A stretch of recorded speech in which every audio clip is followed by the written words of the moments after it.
अंदर से शिव कथा कहती है, जब आपको लगे कि मैं भीतर से बहुत बहुत त्रासित हो चुका हूँ, बहुत दर्द मेरे जीवन में आ चुका है, बहुत कष्टमय जीवन जी रहा हूँ, बहुत तकलीफ की जिंदगी जी रहा हूँ, अंदर से जब आप भर आ जाए तब शिव की शरण में जरूर जाए।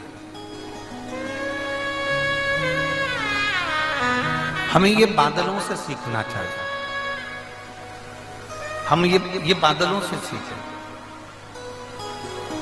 बादल देखे आपने, उन बादलों में जब बहुत बादल भरा जाते हैं, उसमें बहुत भराव हो जाता है, तो बादल क्या करते हैं, फिर भरने के बाद आखिरी में वो बादल बरस जाता है। उनमें भारीपन आया, वो भरा है, और बादल जैसे ही भराए तो वो बरस गए, वो बादल बरस गए।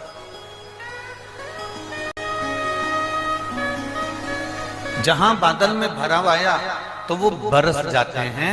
उसी तरह शिव पुराण की कथा कहती है, जब तुम भीतर से बहुत भरा जाए, जब तुम अंदर से बहुत ज्यादा भरा हो, तुम्हारे जीवन में उत्पन्न हो जाए, तुम्हें लगे कि अब मैं बहुत भर गया हूँ, बहुत दुखी हो गया हूँ, बहुत कष्टमय जीवन हो गया है, बहुत तकलीफमय जीवन हो गया है, बहुत दुख की जिंदगी में जी रहा हूँ, और तुम्हारे जीवन में तुम्हें लगे कि अब मैं बहुत भर चुका हूँ, तो तुम बादल की तरह, जैसे बादल बरस जाते हैं, वैसे तुम भी महादेव के चरणों में जाकर बरस जाओ, उनके चरणों में जाकर बैठ, उनके चरणों में पहुंच।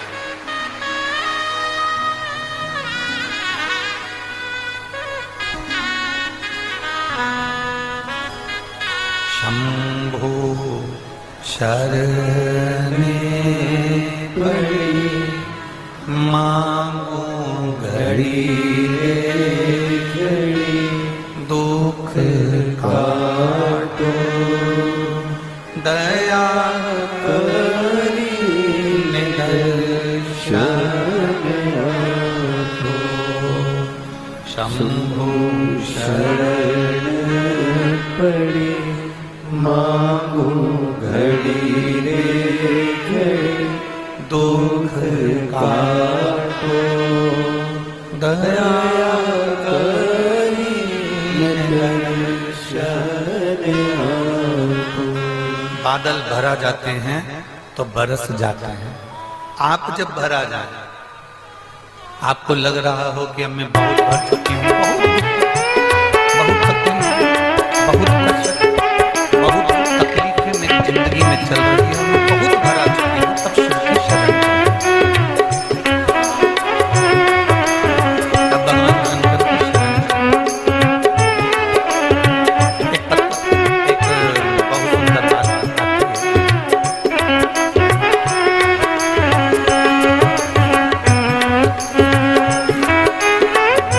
शिव का भक्त कैसा होता है?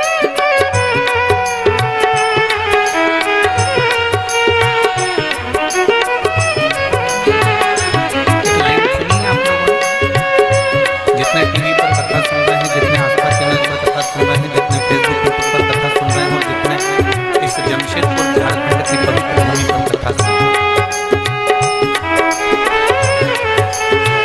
आप लोगों ने एक लाइन सुनी होगी, किस किसने सुनी है?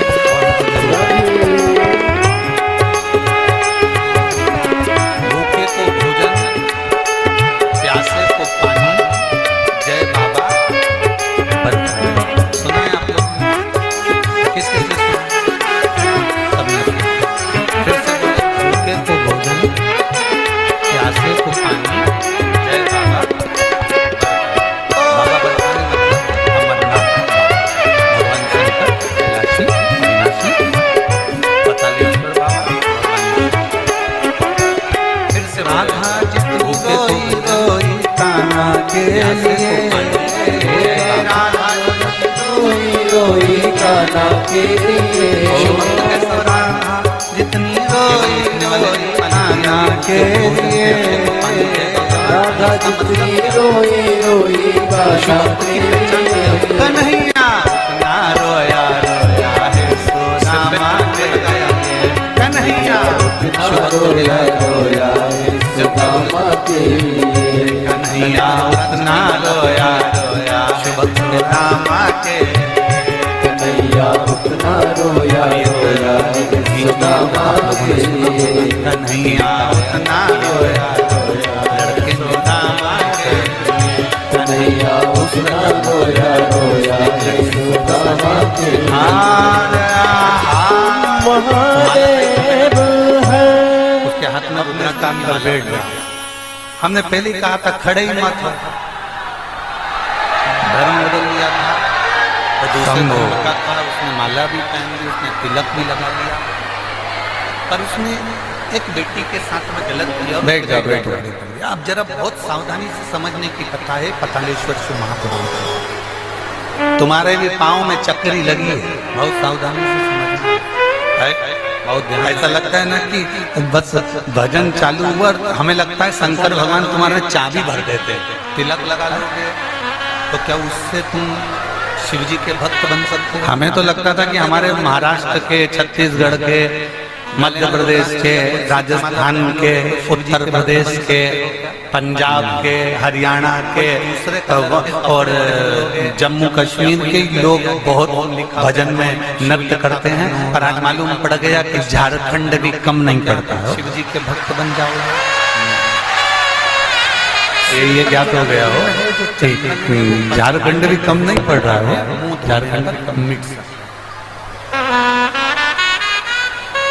बोल बम का नारा है, तुलसी की माला है, वो सारी समस्या का हल। जिन कपड़ों को हम शिव को चढ़ाओ एक लोटा जल, हमारा बदलेगा बेकार होकर जरूर बदलेगा। शिव है सब। केवल चंदन का तिलक लगाने से, मस्तक पर तिलक लगाने से, रुद्राक्ष की माला पहन लेने से, या तुलसी की माला पहन लेने से, या कपड़ा चेंज कर लेने से कोई शिव का भक्त नहीं बनता। शिव का भक्त कैसे बनता है? तो इस पद में लिखा हुआ है, भूखे को भोजन, प्यासे को पानी, जय बाबा बर्फानी। आपके मस्तक पर भले तिलक ना हो, आपके गले में भले माला ना हो, पर आपके अंदर दूसरे के प्रति दया का भाव है, तो आप शंकर के भक्त हो, ये निश्चित है।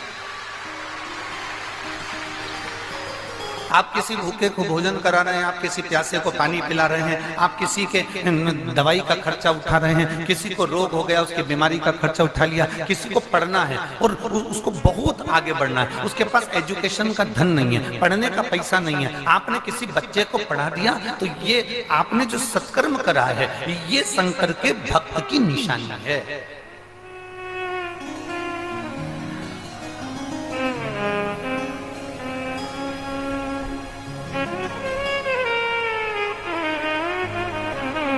ये शिव भक्त की निशानी।